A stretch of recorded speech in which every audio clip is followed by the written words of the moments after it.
Welcome to LoTech Tuesdays by LoTech and Wild, the podcast for those who live their life unplugged and for those who want to.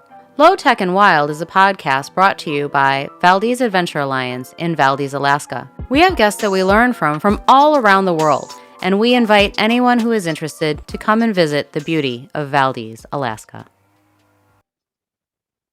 Hey Ryan, welcome to LoTech and Wild. Hi Michelle, I'm psyched. Yeah, man. I'm so excited to have this conversation with you and talk all good things, ice climbing, education, Colorado, Alaska, travels, dogs. I'm here to do it, and I want to hear about yours too. For sure. Yeah. Have you had your cup of coffee? Oh man, it's not enough.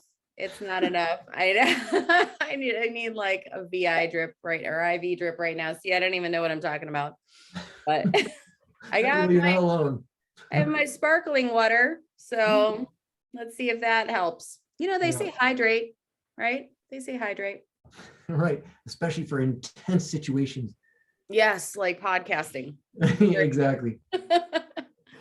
So, where are you located at? I'm just east. Well, I'm on the eastern side of Boulder, Colorado. Nice. And so it doesn't feel like Boulder, Colorado, because it's more like I'm in the plains and I can see the mountains, but the climatology, everything's different out here. And the people, like the plots of land are a little bit bigger and people drive around and they wave. They like solicit waves from you. It's pretty cool. That's fantastic. Yeah. Well, I mean, so you're still what, 10, 15 minutes from the Flatirons? Yeah. Driving distance, probably 15 minutes from the Flatirons. Yeah. That's not so bad. Oh my gosh. It's actually perfect where Boulder's been growing like crazy, and going into town can be stressful for me. I don't like crowds. And so it's really, really nice to pick and choose your battles. And then sometimes getting to the Flatirons is perfect. And early in the morning, just hammer out a run. It's brilliant. That's great. Have you seen crowds increasing over in that area? My wife and I talk about it quite a bit, that we've seen an incredible increase in the number of people at climbing crags, who are out hiking and climbing, biking, everything. Right. And I think that there's a lot of data to support it. It's something like 300 or 400% increase in climbers or something during the pandemic. Yeah, it's good and bad, right? We are totally torn. Like, I want people to enjoy nature and celebrate it, but meanwhile, maybe not where I am today. Yeah, exactly. Yeah. Well, you're in an epicenter too. Like, Austin's pretty crazy. What are you experiencing there? Yeah, Austin is like an outdoor mecca of sorts. I have, since the pandemic, I have my social encounters and which also equated to my outdoor encounters, have waned, sadly. But I am getting outside time, for some hikes, and we've got some great natural areas. My son's in school right now, and the recording studio that he takes classes at is on the west side of Austin, and it's very hilly out there. We have a famous ride called Das Hugel, which is something like, I don't know, 10 or 15,000 feet in elevation gain. And just from riding around in the neighborhood, so that tells you something right there. But we drive out there, and it's by Emma Long, and I take the dogs on hikes out there, and it's just gorgeous. And actually 3 miles from my door, I can jump down into Stevenson Nature Preserve and access over 100 miles of single track. So it's really got some nice spots. We're so lucky. Yes, for Hands sure. down, so lucky. And it's hit or miss about the whole conscientiousness, I find. Like, people leaving trash or just giving people space. Yes. Yeah, more the trash than the space thing. Mm. Yeah. Yeah, it's a funny thing. It seems to be very polarized here. Um, there doesn't seem to be like that middle area, you know. Mhm. Um, a couple of years ago though, I've been to your area a bunch, but I was lucky enough to go to the Great American Beer Festival. And on Friday night, I talked everybody into waking up at like the crack of dawn, and we drove out to the Flatirons and ran it. Yeah, Are you before. trying to like negate the effects of the festival by going for a run early in the morning? Like, what? It seems so counterintuitive. It was a blast. I was like, it was almost like a dare, but they all did it. We got up at like 5, drove out there, did our run. It was gorgeous. It was gorgeous. It was the perfect thing to do, really. And right now I'm an athletic brewing company ambassador too. So I really like the NA trend that's been happening lately. So people are more likely to get up at 5 o'clock in the morning and not be drowsy. Put it politely. Yeah. I mean, I also find that whether it's beer, I'm actually kind of a wine guy. I'm kind of like, I'm snooty about wine. I don't know where it came from. I think it was my dad. Yeah. But yeah, it's like my pinky actually just slowly starts rising when I have a glass. And it's like, oh my God, that's me. I'm one of those. But no, like I think I love having a beer at the end of an adventurous day too. And that Sure. beer nature blend is, I don't know. I just, it warms me and I don't know why. And I don't know whether that's healthy or not. It's mental, I think, whether it's beer or wine, it's just relaxing. There's something soothing about or rewarding, I guess, about coming back. For I do like both, but like cracking open the cold beer, is just kind of classic. And then also it's just like usually you're broiling hot. So wine with dinner though, I think is fantastic. And so how snooty are you? Are there You mean snooty about wine or snooty in general? You I got a don't think cellar everybody's, going? what's that? You got a wine cellar going? I've got a little wine closet, yeah.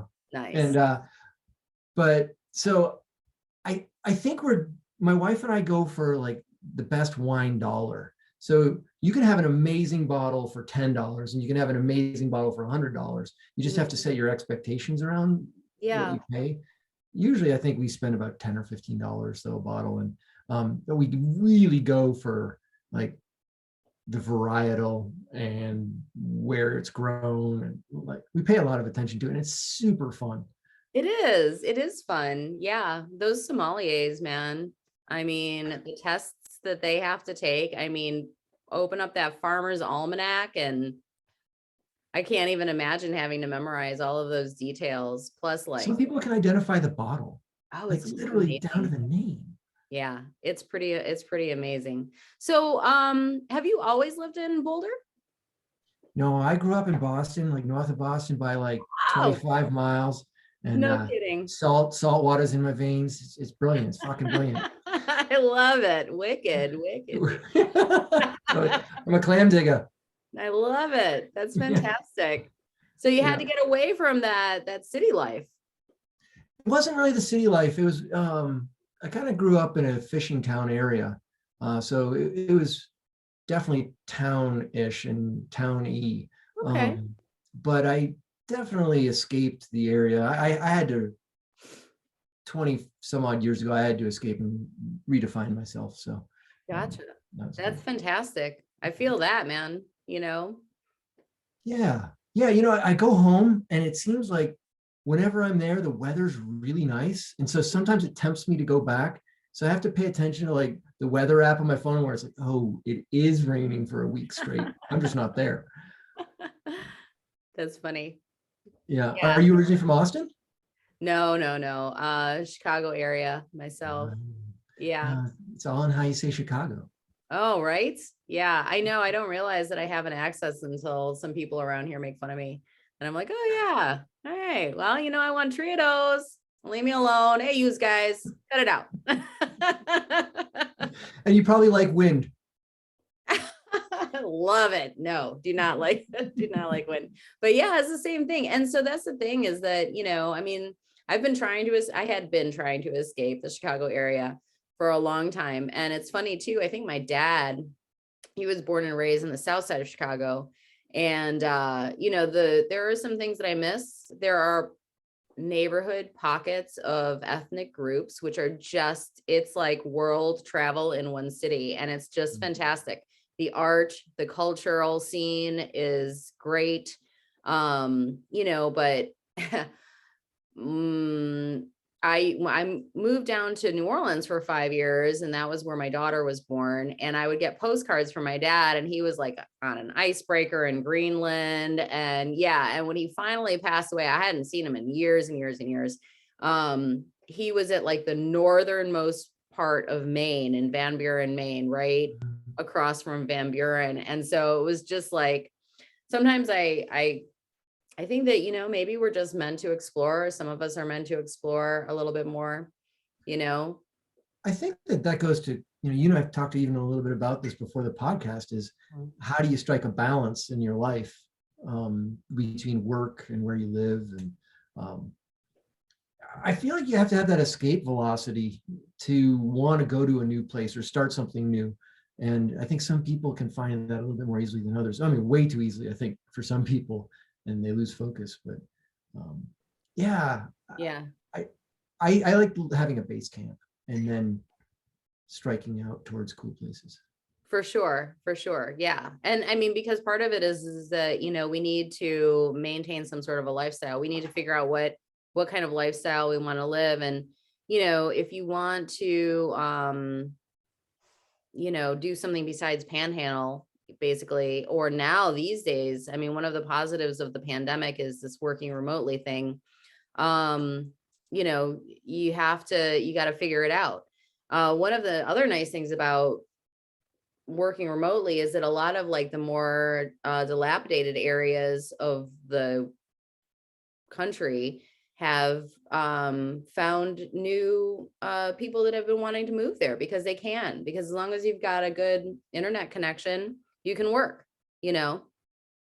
so. Are you talking about like the gentrification of like Detroit, or what comes to mind when you say that? A little bit, but I mean, it doesn't have to just be like gentrification in a negative sense, because Right. there's like a lawnmower club. I don't know. Have you seen those guys? No, Yeah, no, I man. need to get on it though. It is pretty crazy. I forget what they're called. They're called something like the Killer Lawnmower Crew or something. But basically, because so many parks were abandoned, like playground parks, that these neighborhood people just got together with their riding lawnmowers and decided that they were going to take care of it themselves. And they made little logos and everything. That's There really was, neat. yeah, there was a big art scene too, where they were repainting like the abandoned houses where squatters were starting to live. And the painted houses drew attention, as squatters no longer wanted to be there. And it just kind of brought a whole new element of safety actually to those areas.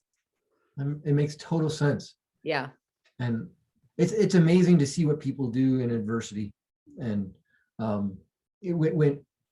and how do you engage change and take advantage of it. I was working on a film a year or two ago when the pandemic first started, and we wanted to document quarantine and people's experience in quarantine. And at first you could sense that people lost hope and they were terribly confused and actually angry. And then 6 months later, you're seeing these people say that, like, I'm learning how to be a bigger, better person because we saw the environment clean up during this situation. And I want to learn this lesson. And I want to commit to telling myself in 2 years, if if I've lost the touch with this, find a way to reconnect with that nature side. And I just found it incredible to. Yeah. So tell me more about these. These are ecologically focused film projects that you're working on, right? Right. So my background's in climate science. I'm an isotope geochemist. Like, I love doing the deep dive.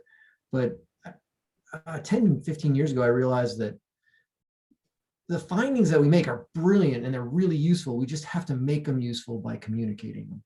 And so I went into filmmaking back then, and really in the past few years, instead of communicating through educational pathways, like PBS has their own educational pathway to bring materials to schools.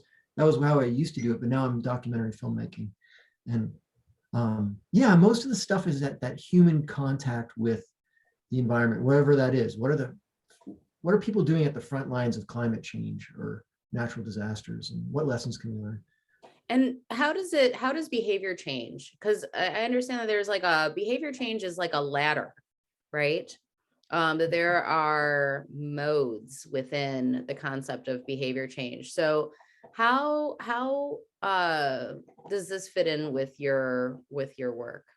Oh, I'm going to just jump on that from the way I'm hearing it. And I might be completely wrong. You can like blow the whistle and say, that's not what I meant. But I almost look at humanity as sometimes in its adolescence, where we're really, really lucky and we haven't been called out on things like climate change or a changing environment around us. And so when we're confronted with it, the first thing we want to do is stomp our feet and say, no, I'm just gonna be me and like stick it out. And then that doesn't work anymore. And then you have to get frustrated. And then you have to observe that you could make a change, try it. And so I think that sometimes adversity demands that we get over that adolescent stage and grow up. And I'm working on that myself. I'm not, coming from a perspective of saying that I'm not an adolescent.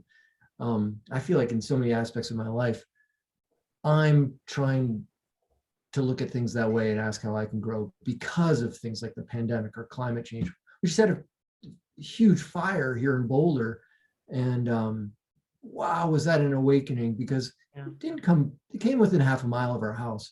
Wow. And it stirred up a lot of questions about how are we prepared, Yes, and am I being grateful for what I have? for Well, we sure. just got serious. We can go back to like talking about dogs and things, No. Well, you're bringing up a couple of different ideas, and that is how community comes together, and also how adversity is dynamic. So we have this adversity that we've been going through for probably a decade now, which maybe more, that has to do with end of the world people, preppers, things like that. And that can go two ways. It can be a cop out, because you can say, oh, well, the end of the world's coming anyway. I'm going to live for now. I'm going to be all about convenience and instant gratification. Or you can look at it from the other way and come at it with this, okay, well, how can we solve the world's problems sort of things, if you don't get overwhelmed by that concept. The other thing is a more immediate adversary that you went through with the fire, and how that there's no blame there, I mean, really. So I saw from an outsider's point of view, a community coming together to try to help those who have suffered loss in that fire, Yeah, right. You It's just a lot. you uncorked it. I think how do you look at that preparation? You're talking about end of the world preparation, and is that a cop out, or is that preparation? And I think that in some cases that critical thinking is really a great way to start thinking about our future. And I think a lot of people do turn inward and say, what can I do for myself? And then I think that there's also this community aspect, and how do you cultivate a community of action? And I think we really have to care, but we also have to get over, I have a problem with people saying that they're right. They might have good ideas, but if they're angry that other people aren't doing it yet, it's harder for those people who maybe aren't taking action to cross that line. I've been dealing with some projects about climate shaming. If people aren't taking enough action, can they feel like they can even talk to people in a confused state or a frustrated state. Right. And whoa, I don't know if I added anything to the conversation. No, I mean, because what you're talking about really is different aspects of behavior change, and it is difficult to, sometimes near impossible, when you're confronting somebody who does not want to be confronted, and they already have their own baggage, and maybe their set of influencers who are causing them to, act in a certain way, whether that is anger or whether that is, inconvenience and instant gratification ways, disregard, just a disregard for these sorts of things. And then there are a lot of farmers out there too that are talking about how, it's not these, and they're pretty much right. It's not these animals. It's not this farming. It's not being a meat eater. It's all these chemicals that we've brought in.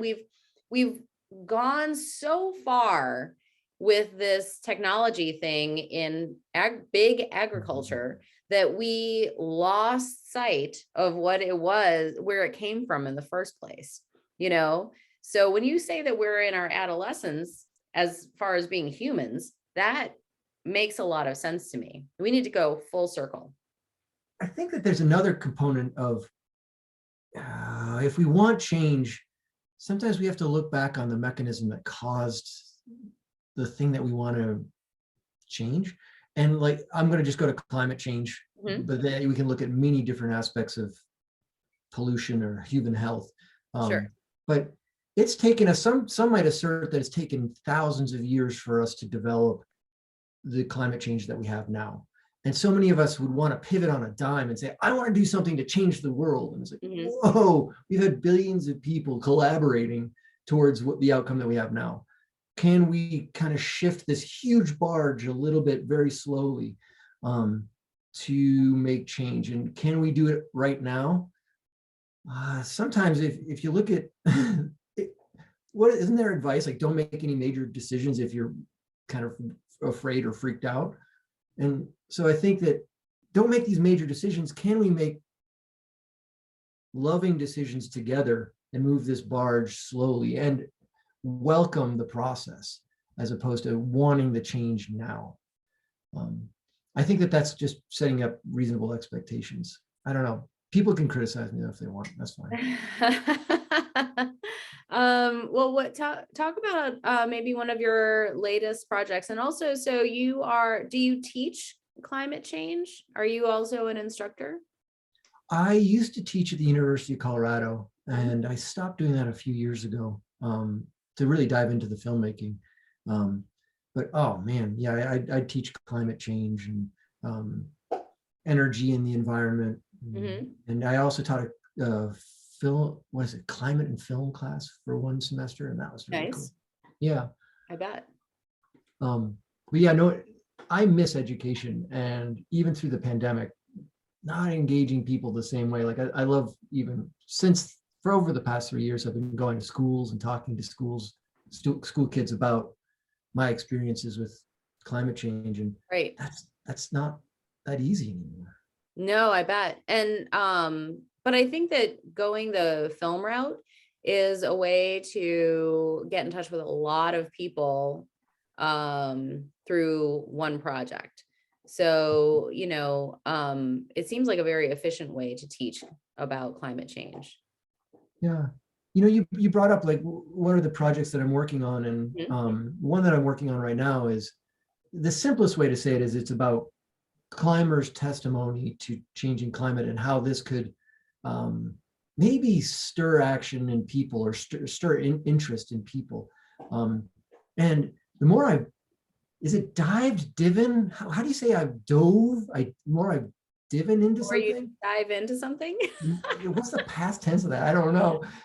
Dove. The more I've dove, yeah, the more that I've gone into. Okay, there you go. I'm learning that we can learn from climbers in a bunch of different ways, where people are going to these locations that no one else would go without having these goals of challenging ourselves so they can actually see the changing mountains where things are frozen Yeah. or not frozen anymore and speak to that. But also they have the, my friends are freaking nuts sometimes how hard they work for these goals. It's all like majorly type 2 fun where they put an immense amount of effort for the outcome. And that inspires me too, to see that there's this discipline side of things where we know what we want. And some people go so far to get there. And in some ways, if we want to take personal action around climate, that's a really, really good, yeah, I guess the word is it metaphor? Yeah. Sure. Yeah. Are you using climbing as a vehicle then for this communication device of filmography? Yep. Yeah. So I've been filming a number of climbers Uh-huh. and trying to see what I learn, just allow it to be an organic process of saying, Okay. well, first of all, stepping back, the past year or so has been kind of hard in my life where I feel like I've lost a little bit of direction around even fitness goals or climate change. I've always been passionate about it and hopeful, but some of that's waned. And that could be because like I lost my father, and he and I were really close. We haven't always been, but we grew that together. And then the pandemic and then the fires. And so for me, I've been trying to seek meaning in my life and ignition, more ignition, because that seems to be missing. It's hard to do so many 30-day challenges back to back, right?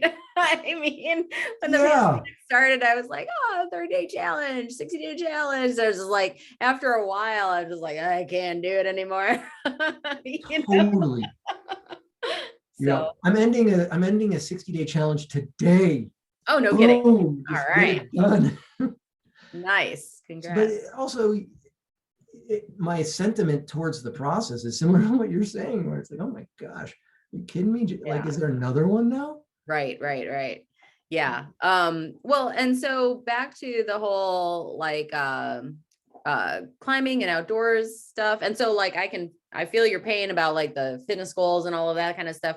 Cause like I said, I'm really only getting out even now, like maybe twice a week. It's just, and I feel like there were some weeks where I just wasn't doing it. And then and then I said, all right, forget all this, January 1st, my yoga studio is having a 30-day challenge where, and I start going out and I start going to the studio. And then, good Lord, if, I got sick. 10 days later, I got sick. And so where I had been going out, maybe twice a week, all of a sudden I was going out every day, and I started like doing things like go to the grocery store, and and I was very conscientious about not touching things and putting it back.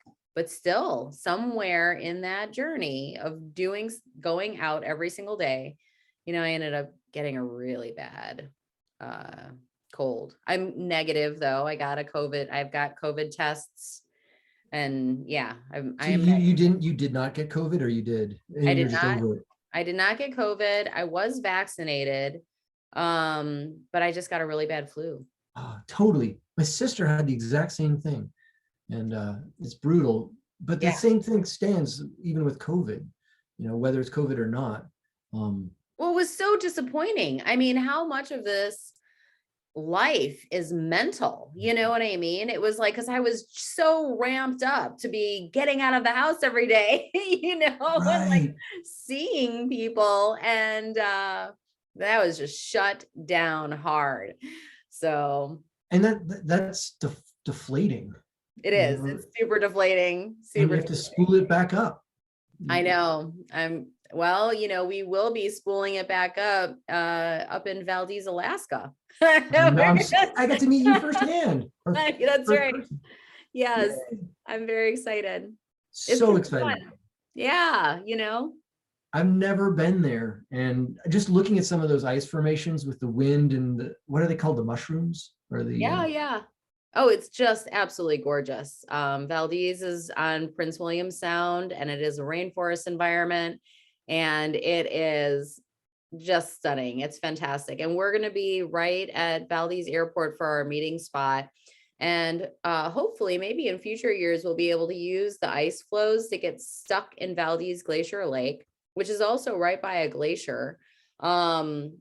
And glacier science, wow, how fascinating is that stuff, right? But anyway, these Oh, ice flows are gigantic. Like they're like, like these are 2 or 4 these are bergy bits that freeze into the Yes. ice. Yes, sir. They are just so fun. And it's like that blue color, and it's some parts are clear. I mean, you can walk inside of them. I mean, it's like pretty stunning. So So, in a couple of weeks, I'll get to see that. oh yeah. Oh, that's so cool. I, I mean, all I have is my memories of Exxon Valdez, Oh, right. but those are the No. only memories that I have, or visions that I have of the location. And Yeah. then I of course I went to look up ice climbing in your area, and it looks so cool. Yeah. Yeah. It'll be a real treat for sure. Yes. How many people participate in the Ice Fest? Well, Valdez is pretty remote. So for me, for example, it's going to take 11 or 12-hour fly time, and then the 6-hour drive. So it's pretty remote. Um, Alaska in itself is just gigantic. It is like 2/3 the size of the lower 48, and there's probably less than 1 million people there, you know? So, the town of, so it's not convenient. It's not like going to Musing or Bozeman or Ouray, and Colorado is pretty packed with people in Mm. general. Bozeman's a little bit more remote, but it is still more populated. And then, the UP also same. Have you But been to the UP? oh yeah, I love the UP. me too. Me too. We used to go there every year when I was growing up. We'd ski in Iron River, and we'd get a little cabin, and I used to wake up before my parents and escape and go and help out this guy. And so 2 Clydesdales and a big sled to gather all the people in the little cabin area to go to the mountain. So that's where I grew up skiing before Wow. Colorado. Yeah. So, and I grew up Nordic skiing also. And man, just fell in love with solitude and pristine environments. And, I think that this is where my love of nature and leave no trace and pack in, pack out, and that kind of stuff came from, really. Mhm. So, yeah, yeah. You know, I don't understand how people can like eat a candy or something and just throw their wrapper. Like I don't understand, this, but in being in Austin in a more urban environment, I see it so much and it's so crazy. But anyway, that was what I meant about it being polarized. It's like you're really on one side and you're really on the other side. And they seem to be very angry, right. if you talk about the other side. No Yeah, so middle. how do you break into that conversation to bridge that divide? And I in Boulder, where I'm super fortunate, there are a lot of really well-intentioned, smart, Yes. accomplished people, and I sometimes feel like I forget that this is not always a fair representation of the rest of the world. Right. Right. And I yeah, engaging people across lines is kind of my life goal, and I get stuck sometimes here. It's very difficult. I just bought my first car in 7 years. And when I was just riding around my bicycle, a chick from Chicago moved down to Austin. And there were I stopped hanging out with her because there were a couple of times when we'd be in her car. And I certainly did say, hey, we could ride bikes to this place, but she didn't want to do that. And she would comment that, oh, well, because you don't have a car, you don't, and I have to drive you around or whatever. So I was just like, wow, this is another world for me. And I don't really know, I don't have the tools to deal with this. So my answer, unfortunately, is to not engage when I need to learn the tools to engage and make it a positive element. Oh, I see what you mean by engage. Right. Yes. And sometimes there's just the problem of, I don't want to do it today. Well, if not today, when? I know, I hear you. I mean, it makes sense now, but sometimes when you're in the thick of it, I'm a lot like you, where sometimes I want to speak up and I don't. And maybe it's because of wanting to feel like you're connected with somebody and that you're creating a divide. I don't know what it is. Because I love feeling connected to people. Right. And I also and this might be my shit, who knows, but like, I would try to avoid conflict. I don't know. Right. Yes. And didactic encounters are very important, but it's almost easier when you are doing something like presenting a film or presenting, because you've called the people that already are, but the negative of that is that you could be preaching to the choir. You know what I mean? And so how do you tap into those people that maybe, you could, because the lady that I'm referring to, she's not a bad person, you know what I mean? But on that issue, I found myself up against a wall, and I didn't have the tools to say, to be the encourager. You know what? We are going to ride bikes today to the swimming pool or whatever, One thing that I learned, and I try to practice this in my relationship with my wife, is communicating a feeling and a want, nothing more. Like if you're pissed off and you want to blame and you want your own way or whatever it is, sometimes you can just say, hey, I'm really sad. I want to ride my bike. Right. Wherever, and then leave it. Because some people say that like your feelings are inarguable as long as you're communicating them accurately. You can share what your experience is, that's fine. But meanwhile, if you just can share your feeling and your want, these are kind of that's your internal ecosystem that they can't argue, but they can then work with because you're not attacking them. And yeah. I'm so bad at that though. I am too. I am really bad at that. Yeah, I know. We need to use like sociopathy for good.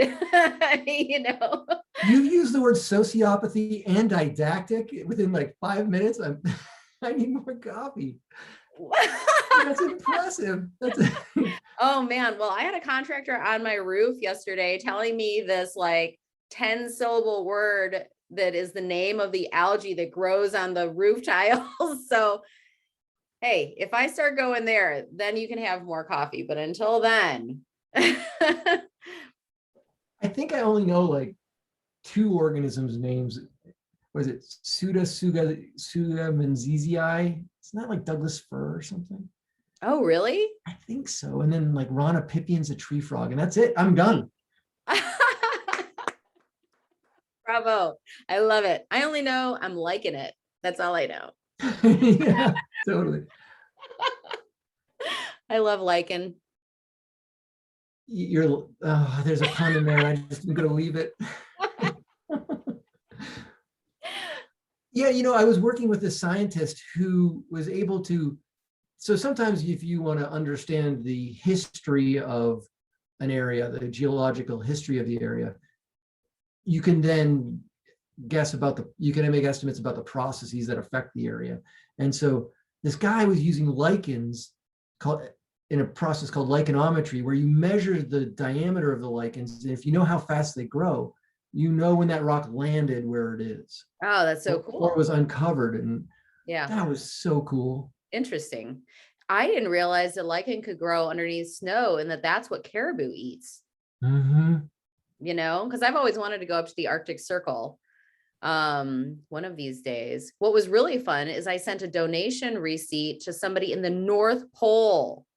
I was like, North Pole, Alaska. Isn't that cool? Like right just north of Fairbanks, right? Yeah. Yeah. You bring up the caribou thing, and that was a project that I worked on a couple of years ago, where we were looking at caribou decision making in the Arctic. And we were radio collaring caribou. and we would see where they went through the Brooks Range, because they migrate to and from the northern slope of Alaska, so the far north. And we're trying to decide what their decision making is, because their numbers are cratering in the central Arctic herd. And we were trying to see whether they liked soft snow to get to the lichens underneath, or do they like firm snow because they could walk faster, or were they following nutrition? Yeah. And it was so cool. And I actually got to like touch the fuzzy nose of of a caribou. Oh my goodness. Yeah, That's so fun. That's so neat. it was so cool. Yeah, I mean that's what dreams are made of. For sure. One of Hanging my out with favorite, carrying out with caribou, right? yeah, I would yeah. I would want to, I would want to totally do like the human powered modes of transportation though. Like in Wisconsin, we would have snow machines, and like it's fine if you're in front, but if you're behind them, it's so smelly, you know? But yeah, but like, it seems like a dream to just be up in that area. And there's a really good book actually called Welcome to the Goddamn Ice Cube Ooh. by Braverman. I forget what her first name is, but it has to do with living up in that area. And she talks about dog sledding. And so that's like right up there with touching the fuzzy nose. Yeah. It's like, yeah, it's like swimming with whales. Right. It's like a bucket lister. It is for sure. Yeah. Oh, have you ever done the dog sledding thing? No, I haven't. I haven't. I think my mastiff pit bull would love it though. He's ready to go. Yeah. And you bring up this whole idea of snowmobiles and the energy consumption, pollution, and all that. And that brings up another point of like how you can't. It's so hard to talk about change when people are using these devices for subsistence living. Right. And so I think I just want to honor that everybody has their modality of operations, and it's based on these like hundreds of years of decisions and industry and politics. Yeah. And it's just no simple way forward. And I got that from pollution coming out of the snowmobile. I don't know. I guess I was looking for something to talk about. No, I think that you're absolutely right. And so I don't think that, it's a mistake that there are a lot of people that have been going into like, what do they call it? Like earth ships, and trying to live in these.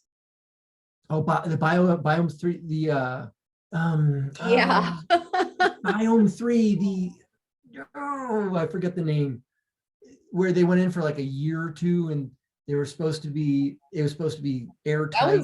That was the one that was very controversial because they were sneaking out at night or something like that. Yeah, I think there's and sneaking in resource. I don't remember what it was, but yeah, I think it was not the experiment that they said it was going to be.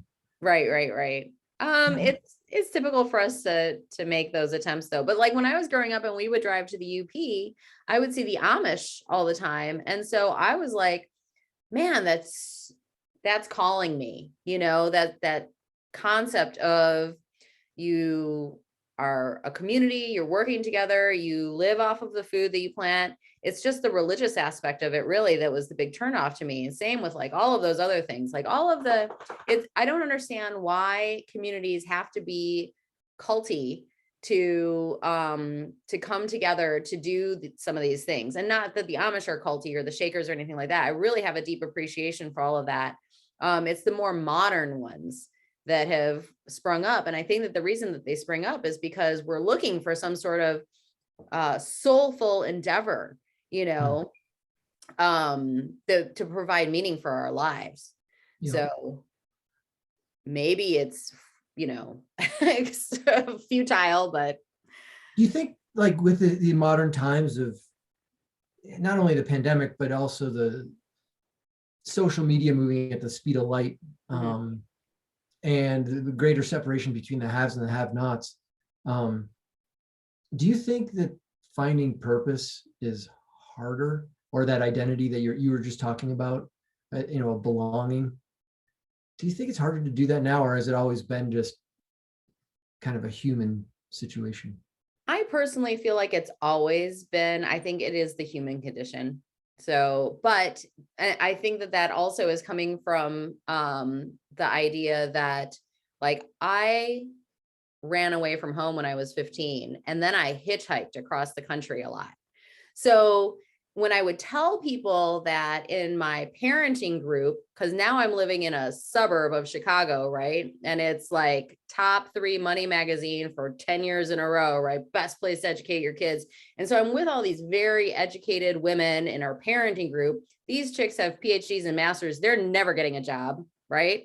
I'm the only one that's working and we're all raising our kids together. And I'm like, well, yeah, so hitchhiking, blah, blah, blah. And they're like, oh, well, that would be okay, like back in the 50s or the 30s or this, whatever, when Oklahoma made the big journey to California.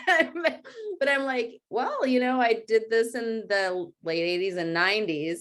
And I'm thinking, we're always saying that it was better back then, Mhm. So there wasn't less crime. There wasn't, it wasn't a more ideal situation back in the 80s or 90s or 50s or 30s or 1800s or whatever. It was just different. First of all, that's badass. That's great. So you used to hitchhiked across the United States? I did. Yeah. And And, how old were you? I think the first time I did it, I was like 15 or 16. That is so impressive. Holy shit. Well, you got to remember the Grateful Dead was still around back then. Oh, ah. Now I connection made. I was Yeah. more of an REM kind of guy. Well, yeah, they're cool too. They had their place. Heady. They're heady. Yeah, Yeah. yeah. Um, yeah, that's really neat. I think it took me to my early 20s. When I was 19, 20, I took a semester off from college, and my friend and I bought a $700 car, and we cooked pasta and had oatmeal, and we spent about $1.50 a day on food, and Nice. just went around the US and slept under park benches. And that was really grounding for me to just get away and start to Yeah. define myself. Yeah. Sometimes we need to do that, and I mean, there is safety in numbers. So if you do have a friend that you're doing with, or Mhm. if you are road tripping, figure out a way to do that. There are people that, what is it called when you're playing guitar on the street corner? Oh, now Ah, I'm at a loss for words. It's called brigging, I don't know. not grifting, but that's a thing too. Um, I can't remember what it's called, but anyway, when, you bring your guitar and you know what I'm saying? Yeah. And that's how you fund your travel. That's, so there are all kinds of ways to get it done. I was a jewelry maker, so I would get wire and beads and sell my jewelry and stuff like that. Wow. Hmm. That's really neat. But I also am thinking that it defines probably was a huge part of who you are now. I mean, you were in formative years being badass. And I think that that'll teach you that you can handle things that maybe you second guess or you might have been fearful about, but now you're less fearful of tackling big things. I don't know. I'm just going on a limb. Yeah, I don't know. I was telling my daughter recently that like there are definitely things, all of that part of my life was a reaction to I guess not being like outwardly angry. You know what I mean? And so I was talking to her about your reaction to, because I mean, you get pissed off at society, right? Like, Mhm. oh, the school isn't doing their job, the counselor at the school isn't doing their job. You start to become aware of bureaucracy and politics and people politicking as opposed to people doing the right thing. You know what I mean? Yeah.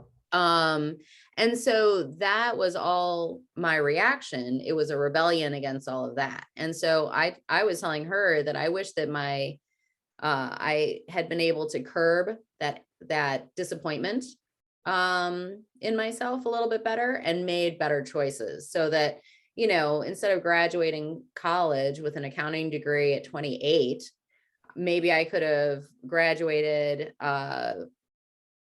with a PhD in anthropology, at 28 or something like that. You know what I mean? Oof. Yeah, that rear view mirror is a tough one. It is. It really is. Yeah. But I mean, that's what we're here for, is to help other people in their journeys. One of the things that I ask professional athletes about is how do you get funding? Like, what's your journey? Like, people are out there like, man, just dirtbagging it, trying to figure out, how they can live a life being like a climbing instructor, for example, or doing films, all of that takes production. My son, like I was telling you, he's in the music industry, or working, he's educating himself right now in the music industry, but that's all going to take, marketing, funding, all of those sorts of things. Yeah, and the 10,000 hours to become an expert. Right. Like it's time, and time is money. And yes. So I had a question about kind of going back to your trip across the country, but then also just building resilience. And we've talked about all these different concepts. And what came to mind for me was like this climbing, the idea of climbing.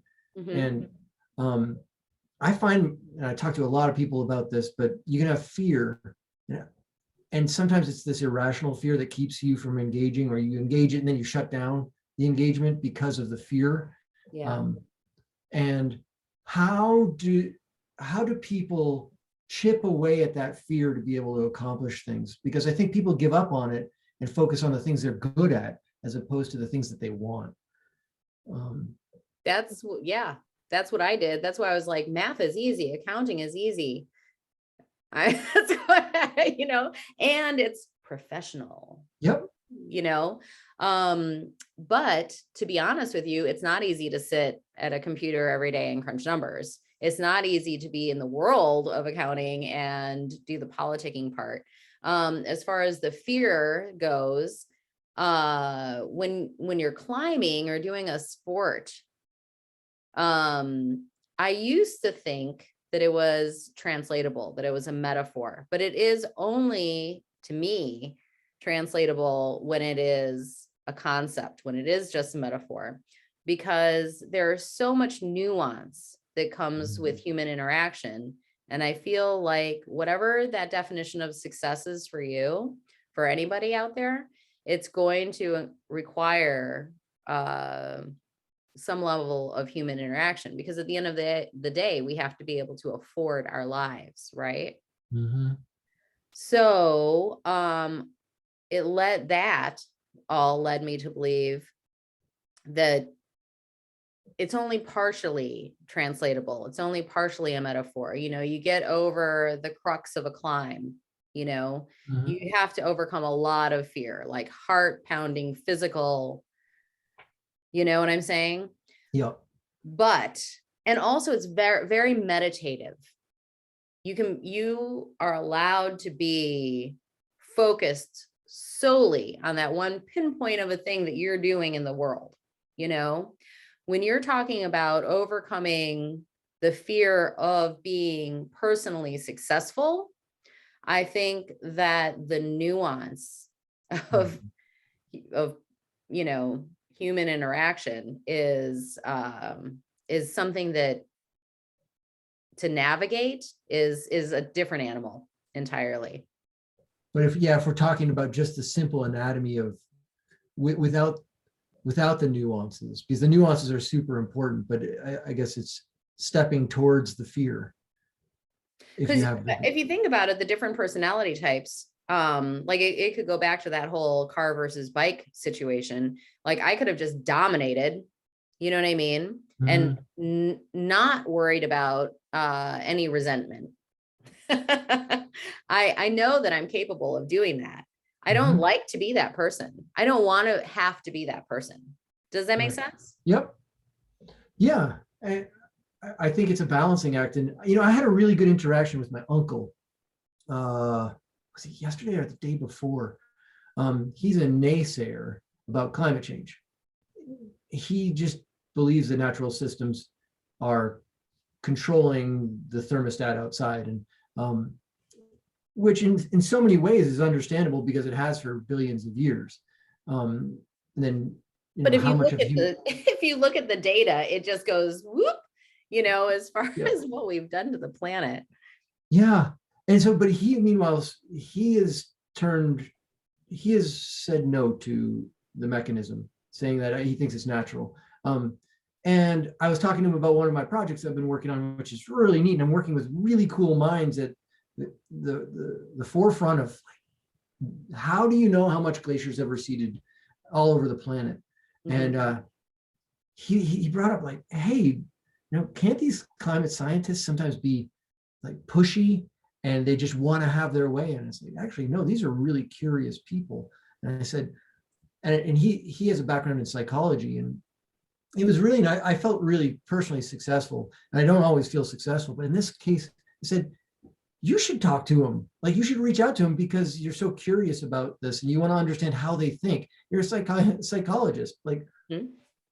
go talk to them. Like, you should, because they could benefit from your knowledge of how the mind works. And he pried open some space to then learn more about the science. Oh, that's lovely. And I was like, oh my gosh, I just made headway with my uncle, Right. who Yeah. I've hidden from that conversation for a decade now. Nice. And yeah, yesterday, I think it was yesterday, like I was high-fiving myself, which must look awkward through my window, but I love your sense of humor, by the way. When we were talking earlier about like dogs and things like that, you're you're very surreal. You have a very I'm surreal sense. serious. You're serious.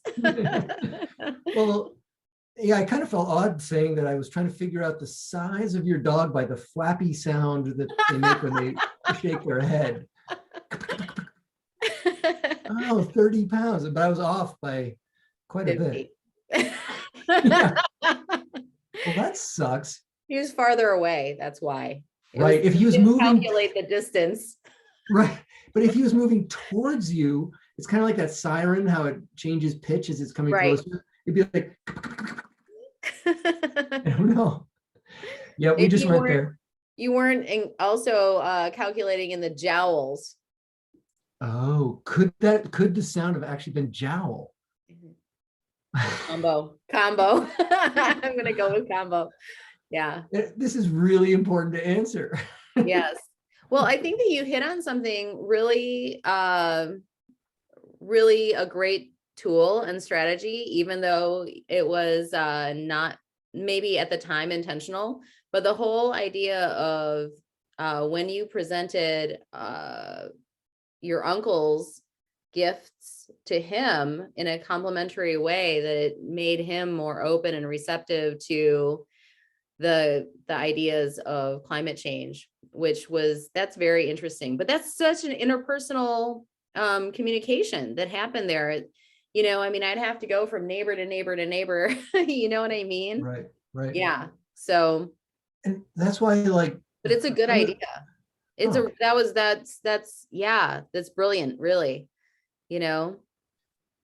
I felt good about that one, Yeah. and maybe it'll help me in my next interaction as well. But it brings up that also, like, every challenge out there, the social, is about people, the individuals, and then the community structure, and Right. how do you bridge between them? And And their belief like systems. yeah, where do you get the most action? Let's say in politics, is it the grassroots, or is it national scale things? And Well, I say keep doing what you're doing, because you never know how you're going to impact other people's beliefs. And, I see you to be like a very, positive and caring individual. And I just, I think you gotta keep doing it. I'm sure that, so have you ever heard of Rich Roll? sure, ritual's great. Yes. So, I mean, he has no idea who I am, but after reading Finding Ultra, his book, I mean, it was so important to me in my journey, you know? So you never know how you're gonna, create positive change. Oh, thanks.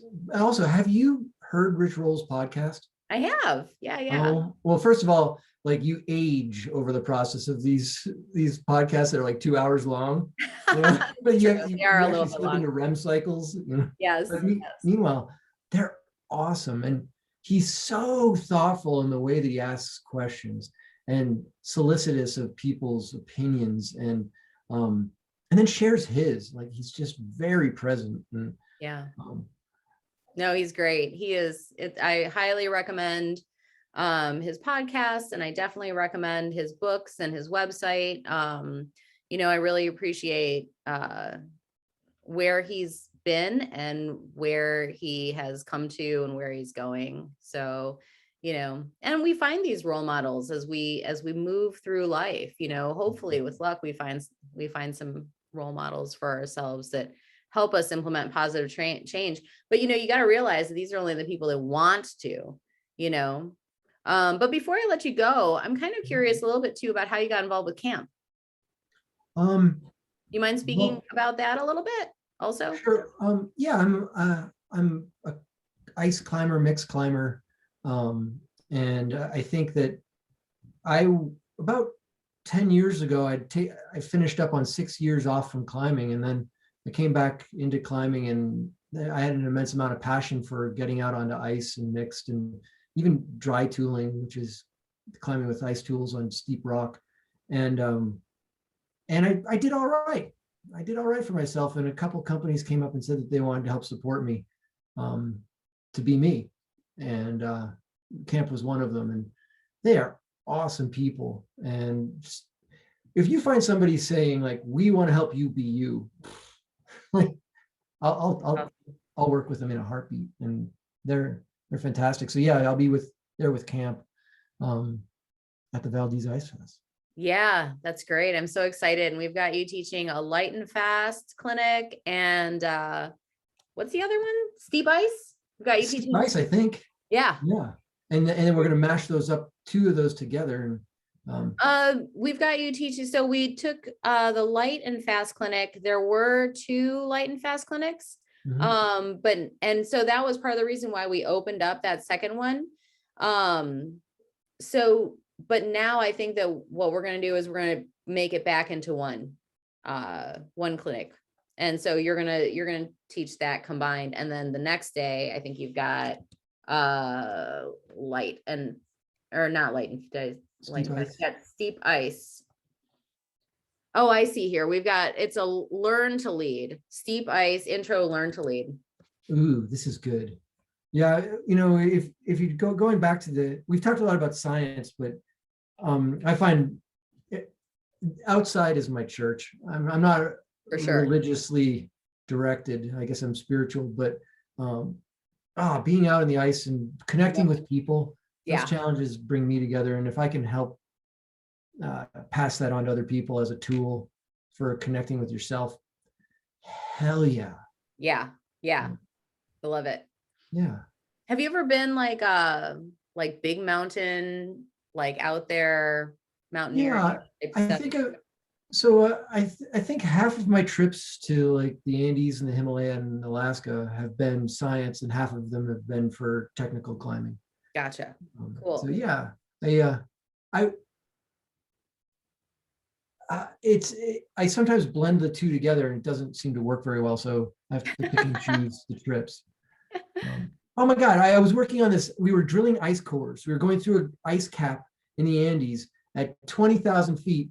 And Whoa. we were sitting there for about 3.5 weeks, just drilling down. Okay. And then right behind me is this new line that was just, it was, Ryan, climb me. I swear that's the voice. Yeah. Like I couldn't leave my post as in the science team. And like it was so painful to see this. It looked like 1,000-foot, 1,500-foot line, Oh and man. the ice was just perfect. And then no, Oh, you didn't get to climb it. no, Oh but no. clearly I've gotten over it. Not really. How long ago was that? That was in 2009, that one trip. But Wow. What were yeah. you digging in the ice core for? So my science that I studied was to create a thermometer going back tens of thousands of years. What was climate like 50,000 years ago? And so there's a way to kind of tease out the past temperatures, and it's actually really simple. Um, Past temperatures from the chemistry in the ice. And it just has to do with the water molecule and which version of the water molecule drops out first. Wow. That's amazing. Oh my God. So you look at the ice and in like a totally different way than it's so cool. Like if you knew what like all the secrets that water holds, yeah. it That's speaks to you. fantastic. Yeah. And yeah, you do not look at ice the same way. Very cool. Well, the only reason I asked was because a lot of what I talk about is how all of these things are just small parts of the puzzle. Like when you're, it seems like a big ordeal to climb, to ice climb, like one pitch, but then like to that sport in itself is just one piece to this giant, thing called mountaineering, or alpine climbing. Oh my gosh. Yeah, and then you have this people who are natural specialists. You Right. run into these people that just master the art, and it's breathtaking to see It really people in is. an element. Yeah, for sure. My element is kind of nerding out, and I want to work with people on cool things. I'm with you, man. I'm with you. Yeah. Very fun, no matter what it is. Well, it's been just a pleasure getting to know you a little bit better and having this chat about all the good things. So yeah. I look Thank forward. You. It's great too from this side. So look forward to seeing you at the Valdez Ice Climbing Festival. Yeah, see you in a couple of weeks. Yeah, it's just a couple of weeks. Oh my gosh. Cool. Awesome. I'll see you then. All right, man. You have a great rest of your day. Any big plans for the rest of the day? It's snowing, and so I have to shovel the driveway. Yay! Do you ski or do any of those other? I do. I ski, nice. And on Friday, my wife and I are going to be heading up to climb with Aaron Mulkey up in the Cody, Cook City area of Wyoming and Montana. Oh, how fun. Oh my gosh. It's so good. Yeah. So that's great. I'm so excited to swing some ice axes. I broke a rib 4 weeks ago, cracked a rib. And so I think I'm back to the degree that I can swing the axes. All right. Well, you be careful now. Okay. I'll try. All right. Have a great day, Ryan. I'll see you. I'll see you. Yay. Thanks again for listening to LoTech Tuesdays by LoTech and Wild. The mission and vision of Valdez Adventure Alliance is based in nature therapy. The events and resources provided allow people to find the satisfaction of self-accomplishment through effort, of climbing, of riding bikes, of hiking, of trail building, of immersing in nature. Our objective is to be a resource for people to find deep happiness and healthy outlets for themselves. Thank you for those who sponsor Valdez Adventure Alliance.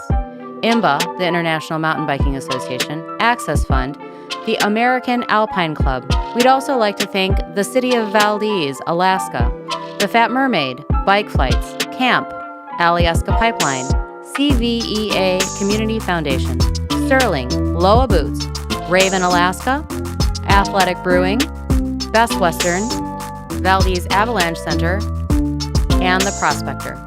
Some 2021 event sponsors we'd like to shout out to also are Tiger Tail, Nix Wax, and Mountain Equipment. Thank you for listening and have a great day.